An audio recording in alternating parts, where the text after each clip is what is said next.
Okay, great. Hi everyone, I'm Stephi from FEL Scotland. I'm your last presentation this morning as well, before we move on to other interactive exhibition things.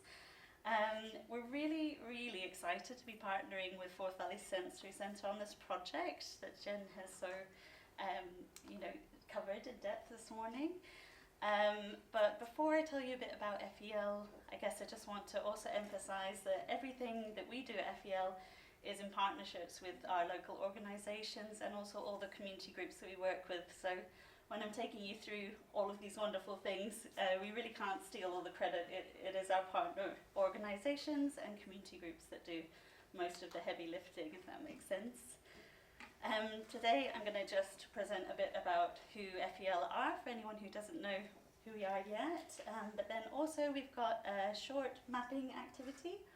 So I've got some lovely team with me here today that will help you take you through that when we come to it at the end. FEL, we're an environmental charity, and our purpose is to support people and planet to live and work kind of harmoniously together. We have our general mission, which is really about showing people how they can make everyday changes that help them, but also their communities. It's a lot about community development and also their environment as well. And how we work is through different themes. We have teams that work across a lot of different areas. So we're likely best known for our active travel projects, and sorry, slide 2, if that's okay, Isabella. So for our active travel, we have teams that are based within schools, high schools. They work to build confidence in young people to enjoy the outdoors, walking, wheeling and cycling. And we have a fleet of adaptive bikes as well. Our new energy team is just launched, and they're providing home visits to help folks reduce their energy bills and plan small changes that they could make. And then we have our food and growing team.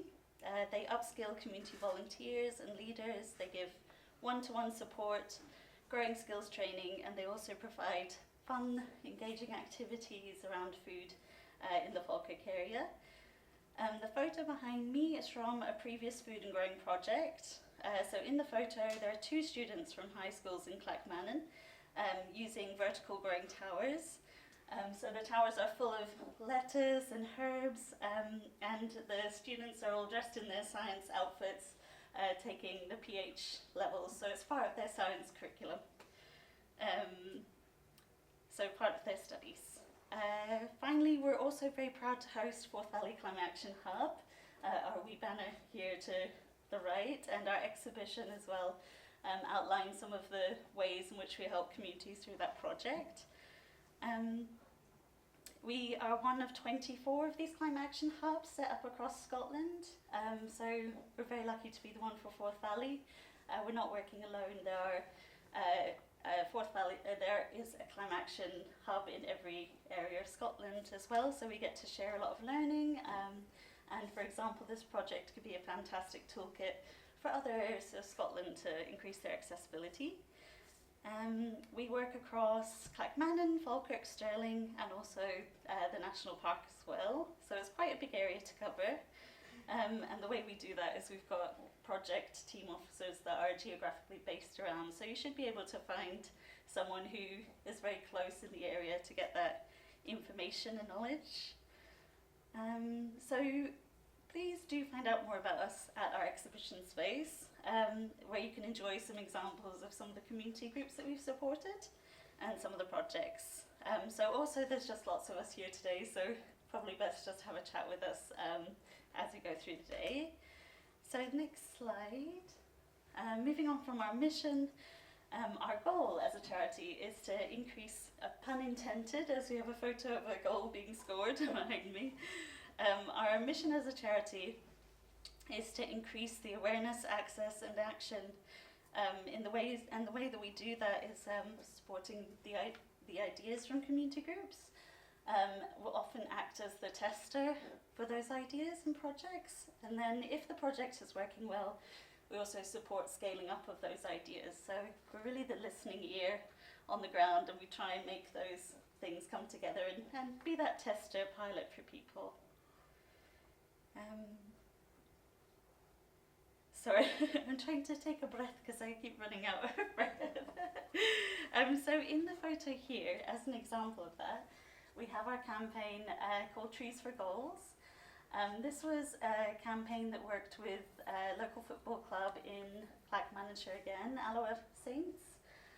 So we partnered with a group called FEL Scotland, and for every goal scored, they got to plant a tree. And so it was an awareness-raising campaign. And we had to cap the goals at some stage because the community scored over 2,000 goals. So we're like, okay, we need to find enough trees for these excellent football players. But it's been a really fantastic campaign, and this year it's really being scaled up. We're working with 6 teams this year, and TCV are helping us with project officers on the ground to really get more climate action information shared through different target goals that they can do as well. So that's very exciting to scale that up. So next slide. Next slide has our 3 steps to sustainability. So this is kind of our mantra of how we're working. So we want to, number 1, understand our local challenges. So for example, our community teams that are based around the region. We're developing practical responses. For example, our small grants that can mechanise climate action activities with community groups. And then 3rd, collaborating for long-term impact. So for example, wonderful projects like this one, Sustainable for All, using our skills and sharing resources to bring the best to our communities. So in the photo is a local community interest company called All That Is Raw. And they're hosting a mending workshop at a climate celebration event and showing how you can mend your socks.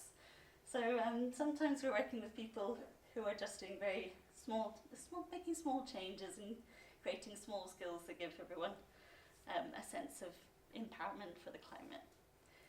So last slide, 5. After I very badly waffled through that, sorry. We're coming to our mapping activity now. So on everyone's tables we have different coloured post-its, and generally speaking what we're trying to get from you today is places that you know and already enjoy that fall under any kind of planet-friendly theme. They'll be on your green post-its. Yellow post-its for a place maybe you know about but you think could be either more greener or more accessible. And then the blue post-it is your big wish, if you could dream up anything under the umbrella of accessibility and climate, what would it look like? And from that, we're trying to get a sense of what you're interested in. So it can really feature things on the map that are useful and exciting for you and hopefully put you in connection. So to help you do the exercise, we have our FEL team, so they can help talk you through the guide. And we also have talking tiles here, which you can hold down to record so that you don't need to write down on post-its. So if you'd like these, please let me know and I'll get one of my team to come and assist you with the talking tiles.